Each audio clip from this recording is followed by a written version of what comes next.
for your sterling introduction. I'm going to try and give you a nickel, so we're going to take a draw here.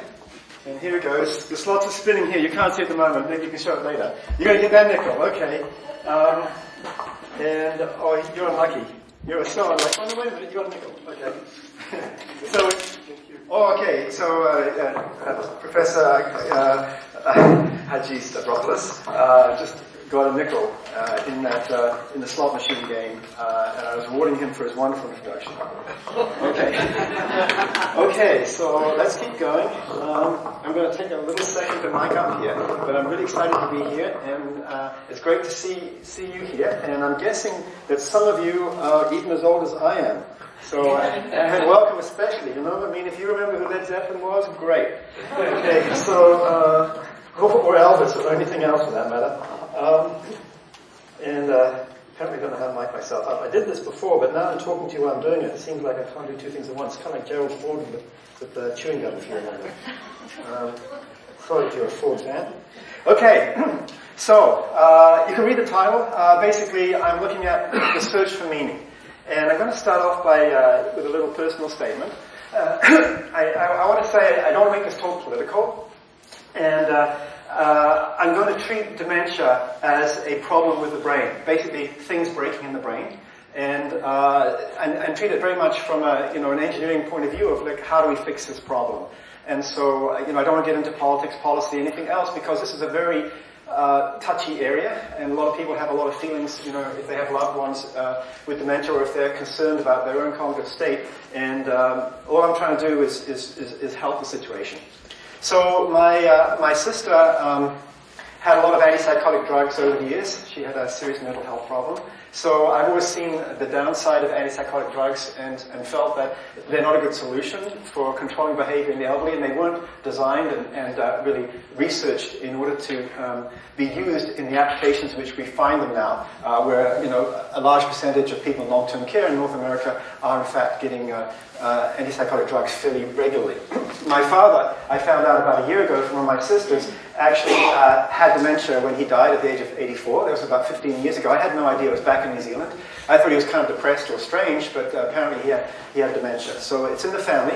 And finally, my mother was always very scared that she would become senile, as we used to call it in those days. Before the disease model of Alzheimer's took over, people just felt like, you got old and your brain kind of became mushy, and there was this kind of sense that, people had this label, and then they were no longer sort of like regular citizens in the community. And she had two great aunts that lived to the age of 100, and both of them had dementia. So as it turned out, she died relatively young of cancer, so it wasn't a problem. But I grew up with sort of some of the family, with this idea of dementia hanging over them. Okay, so that's my personal context, and I'm sure that a lot of you are here because you know people in the family, or even yourself maybe have some MCI, or have some sense that maybe this is something you need to be concerned about, either because of a loved one or even perhaps because of yourselves.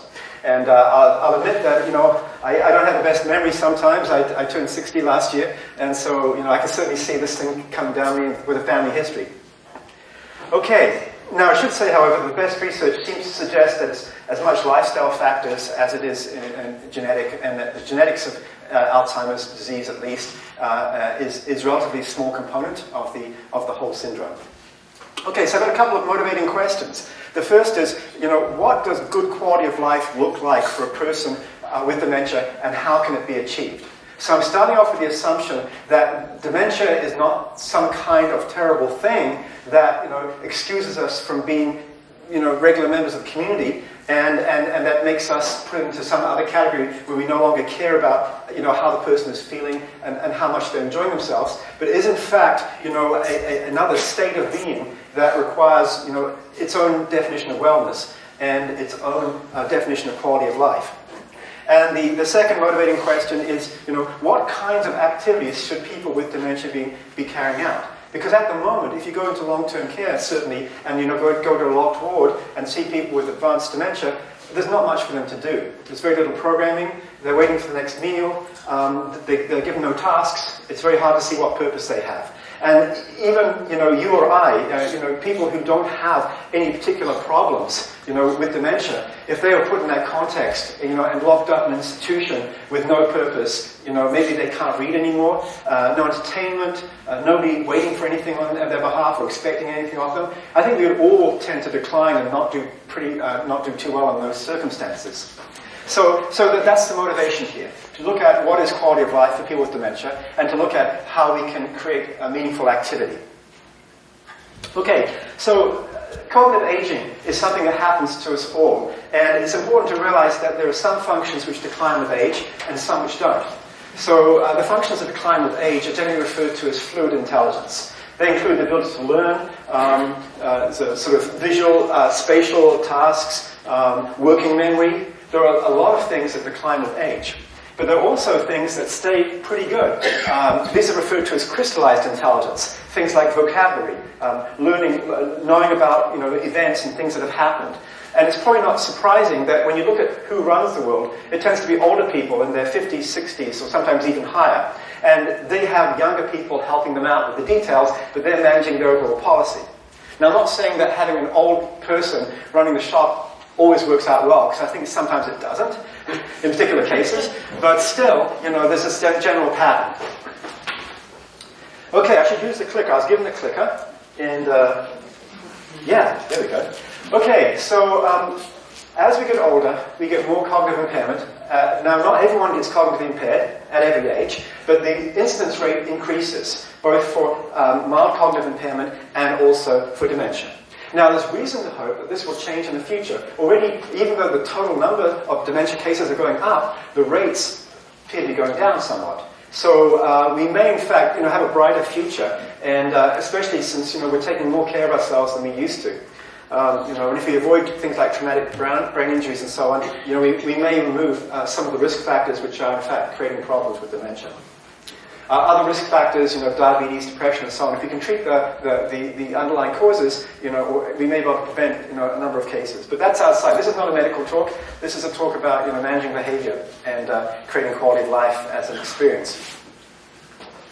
Okay, so the first thing to note about dementia, I'll give you a kind of little 5-minute summary, and I apologize if you're already familiar with this. But the first point to notice is that dementia is not a normal course of aging. So while we lose cognitive capacity as we age, in the case of dementia, things are worse, they're accelerated, and there are notable defects that don't normally occur. And symptoms such as memory loss happen. And dementia seems to be progressive in most cases. It doesn't get better, it tends to get worse.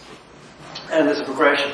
So on the left, we see an example of a healthy brain, and on the right, in the middle, we see mild Alzheimer's disease, and then severe Alzheimer's disease. And what you see here, of course, is shrinking of the brain. Now, shrinking of the brain sounds terrible, but it happens to us all. For sure, my brain is smaller than it was before. I know when people knew me in my 20s, they'd find that hard to believe, but, but in fact, all this wisdom I have, and all this, serious respectability has come at the cost of a smaller brain. Okay, so Alzheimer's disease accounts for somewhere between 60 and 70% of dementias. So I don't know if I want to call it a disease, but this is the common terminology. To me, it's just a sign of the brain breaking in different ways. And when you see the connections breaking down and the white matter tracts that transport messages from one side of the brain to the other breaking down, then you're going to get a whole lot of symptoms and problems occurring because of it. Okay, so we have these different dementias, but they all end up in roughly the same place. So yes, the dementias can be caused for different reasons, but you end up with people who can no longer function in society, who have problems with the activities of daily living, which, if they try and cook something, they may burn the house down, right? So all these things that start to happen, or they may have a high likelihood of falling, and then increased frailty. So all of the dementias end up bringing you to, a somewhat similar place, although things like Parkinson's do have their own special features. Okay, dementia is a worldwide problem. It's not just first world. And the numbers, they're saying that at the moment maybe around 50 million. And I don't know if, where these numbers come from. It could well be more as far as I'm concerned, because I'm not sure that we are very good at catching all the cases. And there are no doubt many countries in the world which are underreporting. But for whatever the number is, it will be greater in the future. As we get more people, we'll get more dementia. As people age, the biggest risk factor for dementia is aging. The older you get, the more likely you are to get it. It's one of the burdens of success. As a species, we're living longer, we are richer and better, and as a result, we're getting more cancer and dementia, because those are both diseases or conditions of old age, or older age. Okay, so it's very expensive. So even if you cared nothing about humanity and human dignity and quality of life, you would still want to solve this problem just to save a few bucks, right? Okay, so one of the big issues with dementia that's driving my research and the people I'm working with is responsive behaviors. And these are undesirable behaviors that tend to happen when people have dementia. And they create a burden on staff, and they're very frequent. Some studies have said up to 87% of people with late stages of dementia show these responsive behaviors. Hitting, violence, aggression, cursing. There's all kinds of things that you can see if you go into a group of people who have late stage dementia. And so it's not surprising that people use antipsychotic drugs for the good, if you like, of the people around the person with dementia. If they're exhibiting responsive behaviors, the quickest fix is to give people antipsychotic drugs. Okay? So we have this idea that people are medical problems and that we should be treating their symptoms, but we don't treat the underlying cause of the stress which produces this behavior. And the side effects of these antipsychotic drugs and other medications are falls, stroke, and death. So these things do not come without impact.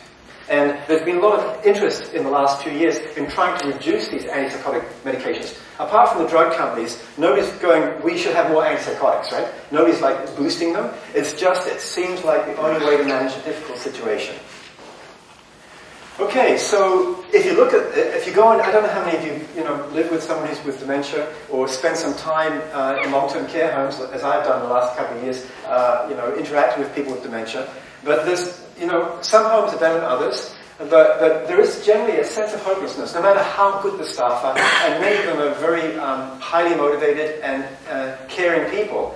But there is a sense of hopelessness that there's only so much you can do. And generally, people go into decline. They go into long-term care. I think the average life expectancy in long-term care for someone with dementia, is sometimes around about a year, right? So you see a rapid decline in people. And if you see the Long-Term Care Association website, they'll tell you that these figures are because of the increasing frailty. So people are living longer, and by the time they get to long-term care, they are already frail.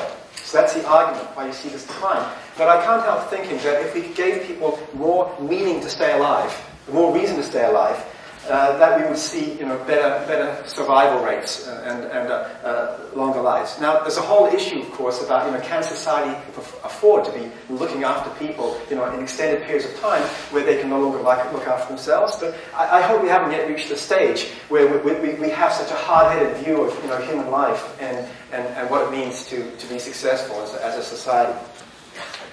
Okay, so we have this idea of person-centered care, that everybody who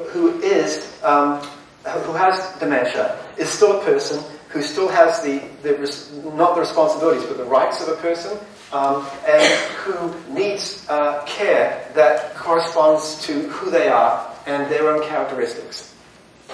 And one of the things that people have found is that if you give people a lot of care and you give them one-on-one attention, they tend to do better.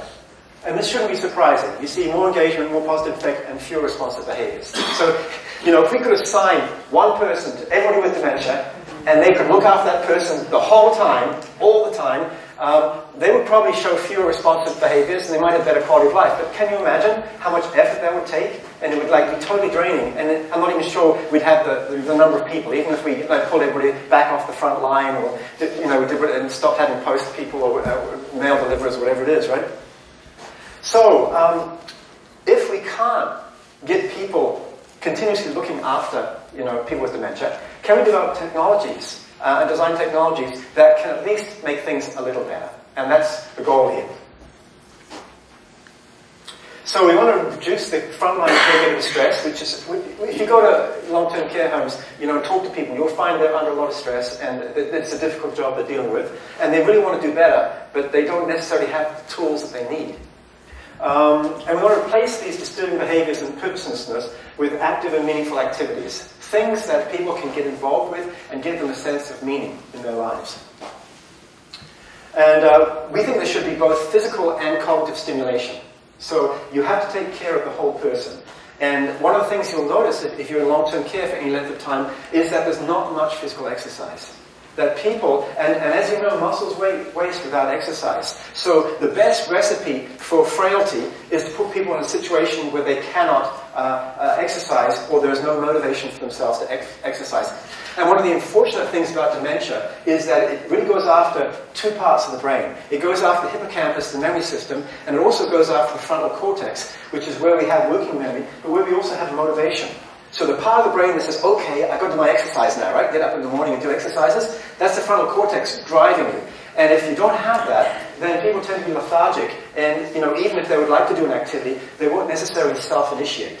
So you need a way of initiating people into activities. Okay, so let's talk a little bit about dementia and some of the opportunities. So here we have another incredible shrinking brain view, and we have on the right side, you have this idea of tangles and fibers, tangles inside the neurons of the brain, and fibers outside, which really are probably side effects of they talk about tangle and plaque formation, are side effects of dying neurons. So as the brain starts to die, you see all these things that are associated not just with Alzheimer's dementia, but also with other dementias. Okay, as here again, we've got the healthy and the severe Alzheimer's brain, and if you want to look at brain scans, you can see a lot of activity in a healthy brain and very little activity in an unhealthy brain. So it's a mechanistic thing, right? How much behavior you can get out of a person depends on how healthy their brain is. Okay, which means, of course, that you have to deal with what you have. You can't expect someone to get better if they don't have certain capacities, but you can work with what they have. Okay, so even though we have diminished brain function and we have severe problems, we should still be able to build on what remains, and we should be able to certainly have a capacity to enjoy and an ability to learn. And I'll talk a little bit more about how learning can happen, even in cases of severe dementia. Okay, so this is what goes. I won't go into it in detail. I can make the slides available if anybody's interested after the talk. But certainly it's a long laundry list. And right, if you look at this and you say, well, gee, could I imagine surviving if I had lost all these functions? Well, the answer is yes, I think you can. Because life is all about experience at the moment, right? So we all have, the past is a memory, the future is anticipation, but all we have right now is the few seconds we're experiencing. And that's just more so with people's dementias. Like in some ways it might be even a Zen experience, right? You've lost the past and the future, but you're in the present. And I think that still has meaning. Okay, so we have emotions, we have often motor control. I've seen people construct, in long-term care, construct little contraptions with their hands, with fine motor detail. It's quite impressive. Even if they have late-stage dementia, you can still see examples of fine motor control. You have the idea to learn, but this is a different kind of learning. Now, I'll be honest with you, this is one of the problems with what I do from an optics point of view, because we're training people to use reinforcement learning. And it's not like going to school, right? It's like rewarding people for doing stuff, and part of the brain goes, oh yes, I got rewarded before, if I do this, I better do it again.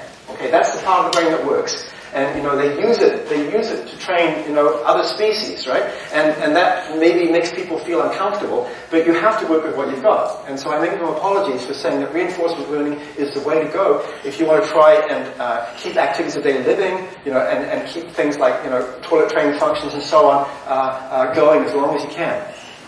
And you also have reward seeking and enjoyment and sensing. So these, if we compare, that to other organisms, people with dementia actually have a lot. They have a lot. And it's a matter of building them. Okay, so we can still explore and feel joy. And I don't know about you, but, a lot of us have a party side of the brain. And it's like if we're feeling joy, and experiencing things, isn't that pretty good? So, I don't mind if I'm not Einstein, I think. Later on in 10 years' time or 20 years' time, however long it takes, if I last that long, if I can still enjoy, I think I'm still enjoying, right? So I think this is a good thing to go after.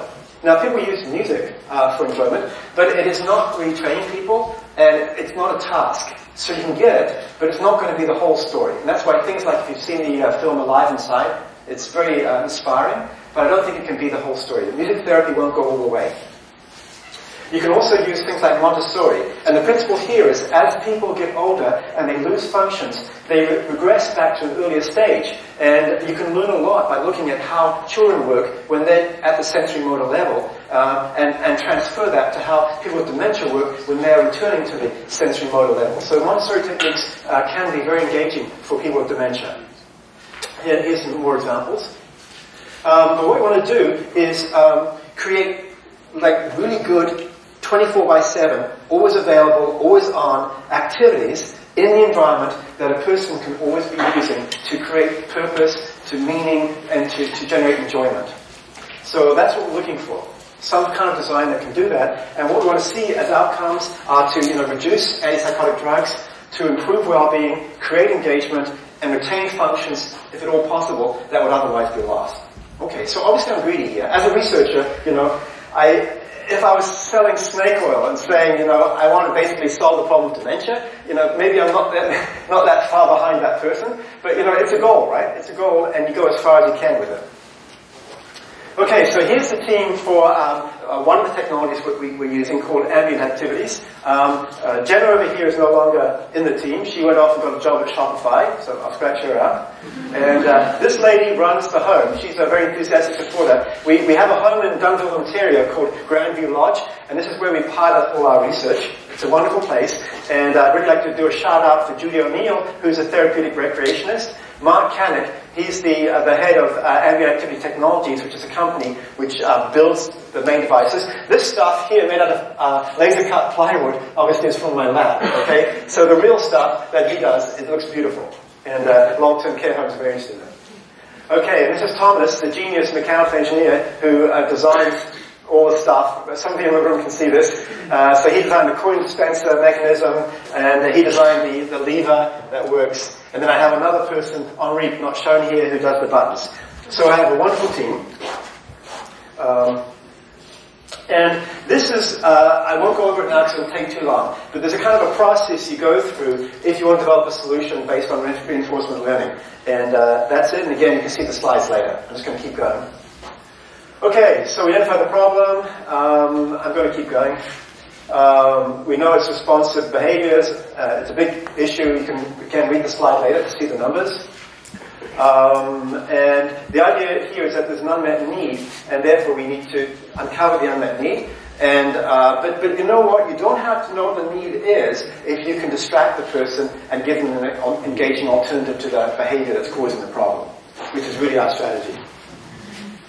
So we want ambient in the environment and always available, augmenting activities that add to existing programming in long-term care, and with they're engaging and that are always available. Okay, so this is the idea behind the ambient activity technologies. Okay, I'm going to skip over this because I don't have a lot of time. Now, where this came from is TV Play, which is Mark Canuck's original company, was working with children's interactive activities based on sensory motor principles. And this is an example of the kind of setup they would have in a library. They also do this in fast food restaurants, particularly places like Chick-fil-A in the US. So they have a history over the last 20 years in their company, which is based in Midland, Ontario, does woodworking, for building these quite beautiful interactive activities for children.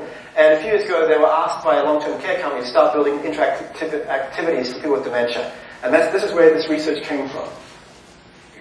Okay, so this is their first generation, and this shows a wall at Dunnville, Ontario, and there's some activities here. These are all what we call Generation 1. There's no computer involved, and they're like analog activities.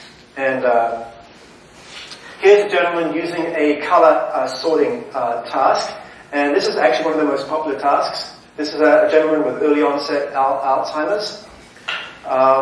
This is, again, these are all people with dementia. This is a bead reveal. So as you spin, you see different photographs, and the idea is to see, find these different photographs. And it provides a method of exercise, as well as some cognitive activity and perceptual activity. And there again, you'll see another bead reveal. And here we have tidying up the kitchen, quite popular.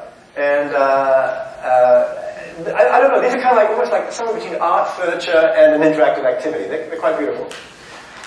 Okay, one more, I'll keep going. And this is a memory game that's played on touchscreen. Two ladies, I think one of them has since passed away.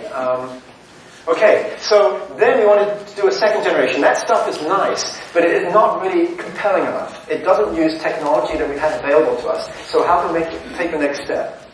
So here we see some workshops that we developed to work on this. And here you'll see a prototype that we had. I'm trying to remember now. One of these was in the McLuhan coach house. I think it was this one.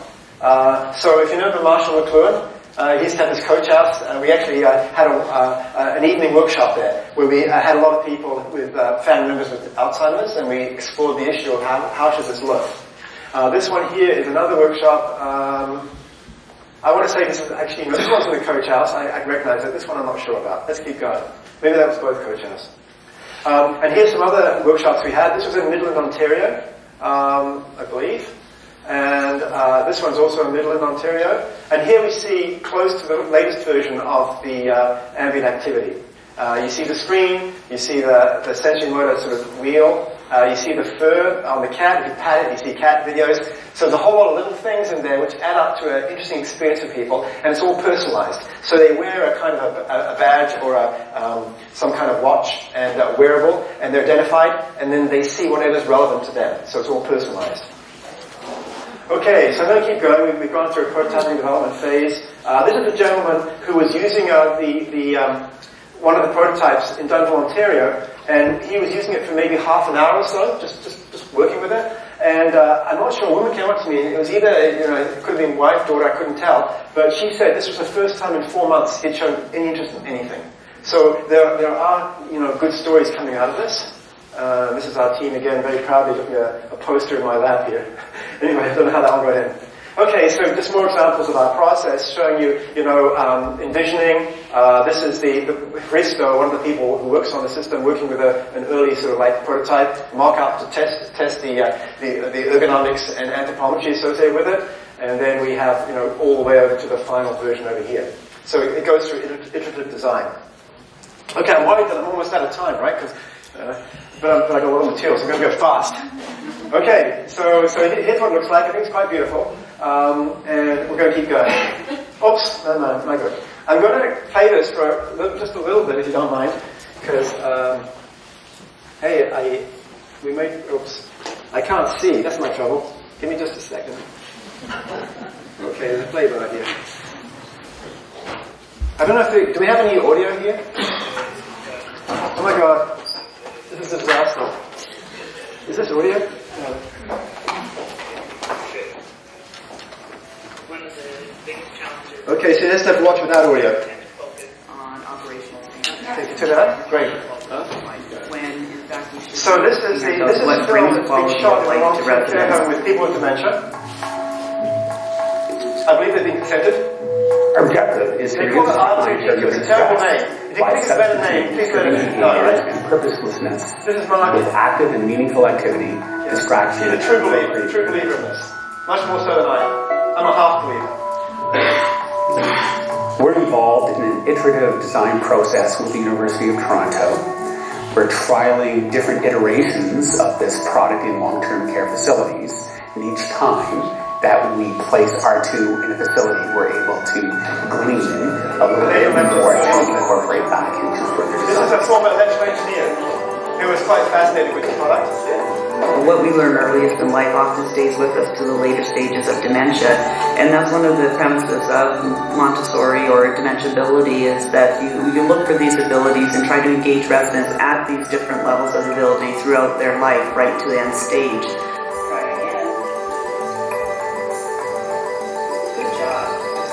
So we plan to measure the efficacy of the ambient technologies using pre-test, post-test design. So collecting baseline data from resident staff and family members, then installing the ambient technology, and then collecting post-test data at 3 different post-test sessions.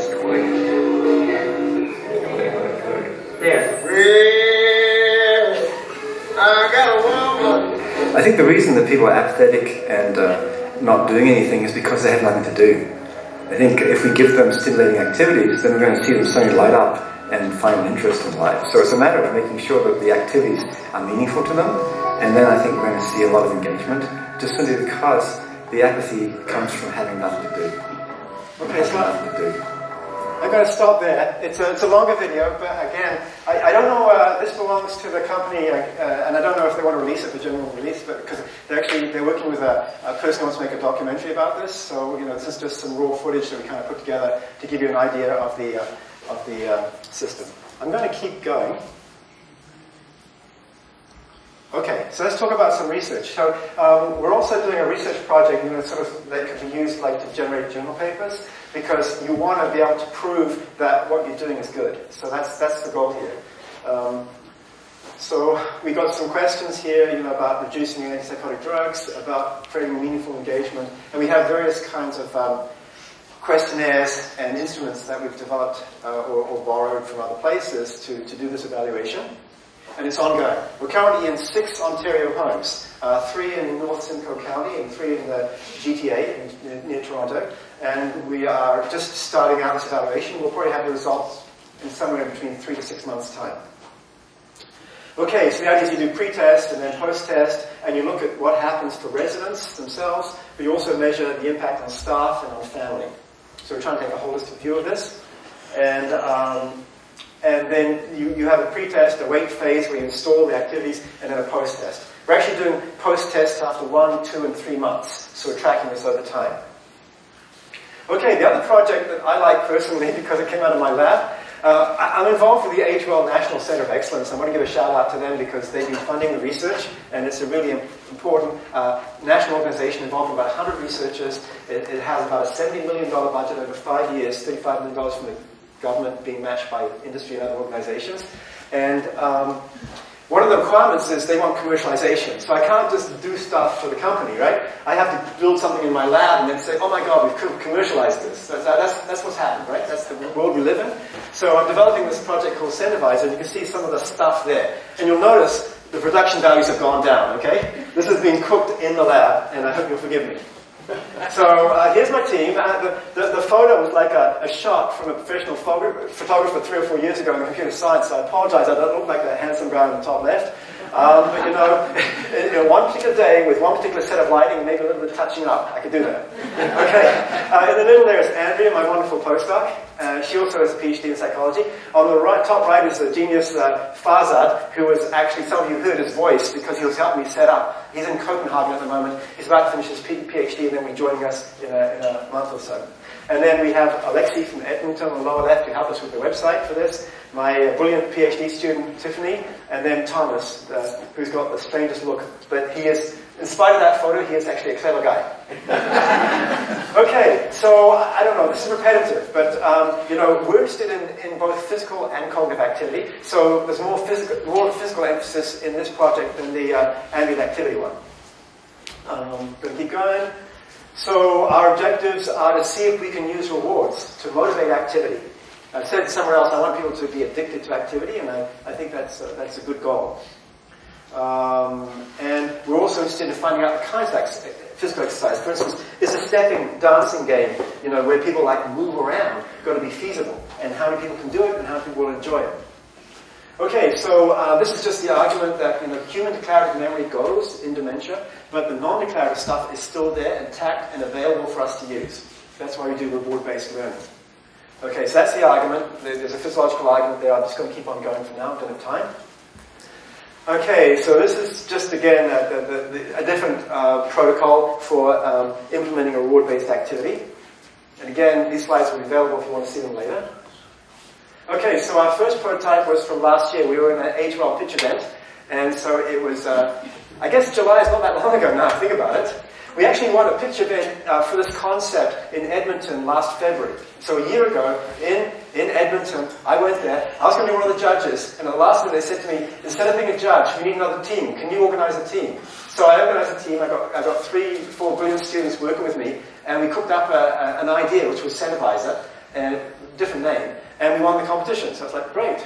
So then we went to the AHL Pitch event in And after 5 months, we already had this thing. It was an all-in-one. It had the touch screen with a whack-a-mole game on it, the coin dispenser, so we already had the coin dispenser worked out, and that was it. You play the game, you get the coins. Okay, so that was the first concept piece. It didn't win, okay? We got beaten by a speech recognition system that figured out if you were Alzheimer's based on how you were talking.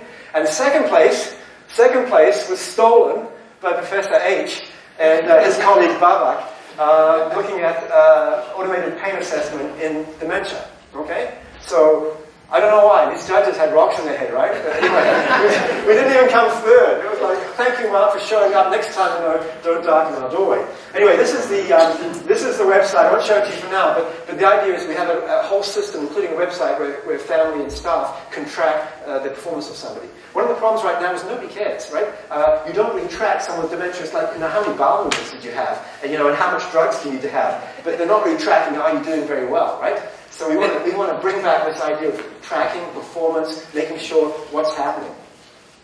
Okay, so the second prototype was in September. We did a workshop on September 30th last year.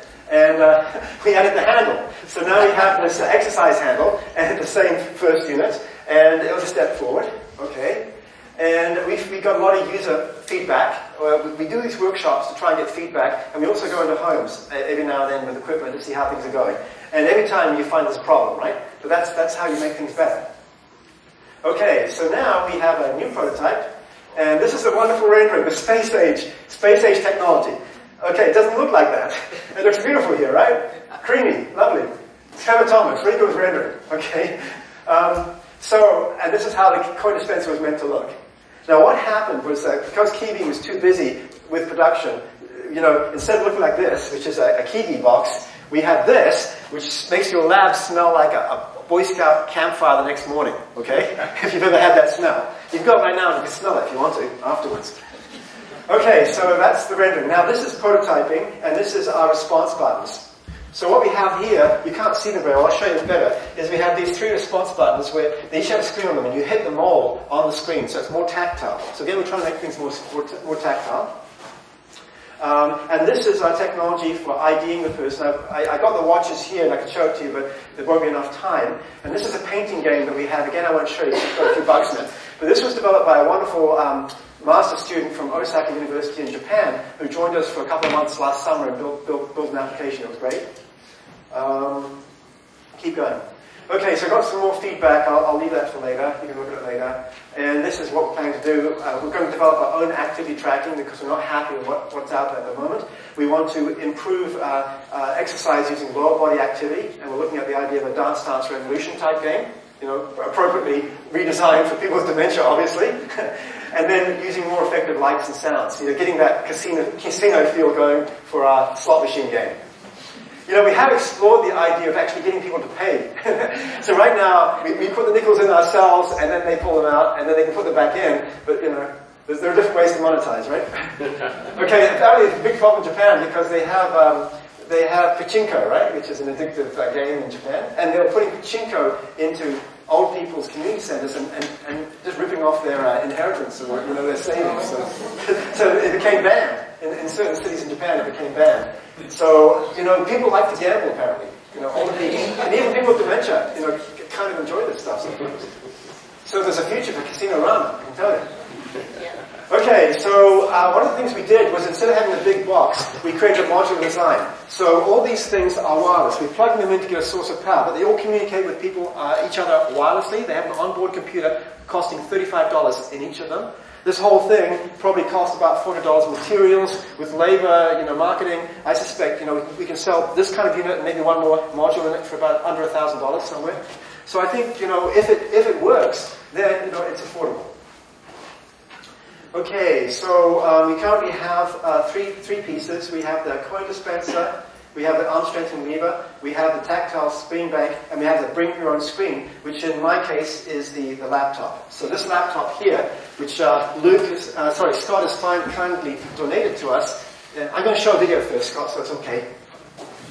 And I know I'm out of time, I apologize. Oh my God. Okay, so I'm going to be really fast. Okay, so we have, oh my God, what do we have now? Oh yeah, that's how it looks. Great. And that's our 3 response buttons. So this is quite beautiful. Each of these screens cost $10 each. You can see the size, the physical size of them, like relative to me there. They're quite bright. And my mechanical engineer created a special system where you have a plexiglass on top of the screen, so you appear to be hitting the screen, but you're not actually touching the screen or damaging it. So it's a really nice system that kind of lever principle that he's worked out. And we have our beautiful logo that I'm very proud of. Okay. And you can't see it, but if you come up later, it says, "Don't worry, be happy." Okay? Okay, so let's do the video. This was shot yesterday. Is yesterday Sunday? This was shot yesterday in my lab in Toronto. And it was just done so quickly. And then my wife created the video last night. So this is like hot off the press. Now let's see how the response buttons work. And to start with, we have a watch being worn by the participant. In this case, it's a blue watch with a iBeacon, and the system now knows who's playing the music. You can't hear the music on this playing.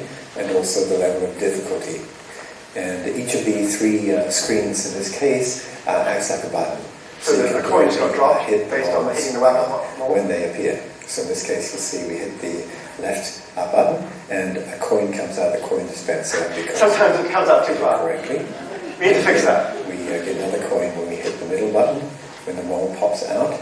And now, because of being successful, the 3rd screen activates, and again. So it's an adaptive interface that goes to the level the person can work at. All the time, there's music playing, and the type of music changes as the level increases. It can also be customized to the person's successful.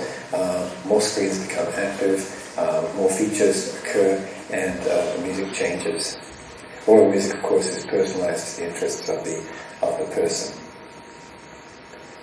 I'm showing good performance, but if in this case the person was not successful in hitting the moles, then they would reverse to a previous level until they reach a point where they can play the game adequately. So the game adjusts to the ability of the person playing it. You'll see here that we have a lot of coins coming out, and later on we plan to have a cup which catches the coins in a better way. I was promised that for this version, but my mechanical engineer let me down. But he did so much other great stuff, I can't complain. Here we see a slot machine game being played, and first we'll start working on the laptop. So if we hit the spin button on the laptop, then the slot machine spins, and depending on the outcome, the person will or will not receive a prize. In this case, there's no prize, but what we're going to do now is show the slot machine being operated by a physical lever. And the idea here is to actually strengthen the person's arms. So when they play the game, they think they're playing to get rewards, but in fact, from our point of view, they're playing to strengthen their arm. In this case, a coin is delivered in the coin dispenser, in fact 2 coins, because there's been a partial match and the prize is awarded. So again, if we... Okay, that's enough. So you'll see the basics of the system, and it's an open architecture, and many other modules can be added. You just need each module has to have its Raspberry Pi and has to use our protocol to communicate with the other modules. And this is open, and people can develop their own modules. So we see this as an extensible system. I'm not saying this slot machine game or the painting game we have or the whack-a-mole game is ideal. It's just we're playing until we find the right solution. The one thing about the whack-a-mole game, though, is that we have it working in the emergency department and Sunnybrook Hospital, and we've had several hundred people over the age of 70 use the game, and the results from the game are well correlated with standard cognitive assessments like the MMSE. So, we've published papers on using whack-a-mole as a serious game for cognitive assessment. So I think that one has legs as well. Okay, so the conclusion for this part of the talk is that reinforcement learning is promising, and there's been research earlier to show that behavior management using reinforcement learning and token economies can work in long-term care. That was back in the 70s. I think what happened after that was politically, it didn't seem that people were willing to do this. Have people, managing this process as human labor, and also those sense of like, do we really want to manage behavior in this way? But I think that's, that maybe we can come back and revisit that because it does seem to work in managing responsive behaviors. Okay, so this is to acknowledge all these wonderful people on the project. I'm just here to promote it, really. I was going to have a breakout session, but I used up all the time and I apologize. But if anybody wants to give me feedback, that would be wonderful. And if there's time afterwards for anybody who wants to see the demo, we'll have it running. If Scott doesn't mind donating his laptop for a few more minutes. So I'll stop there, Thomas. If there's any time for questions or comments.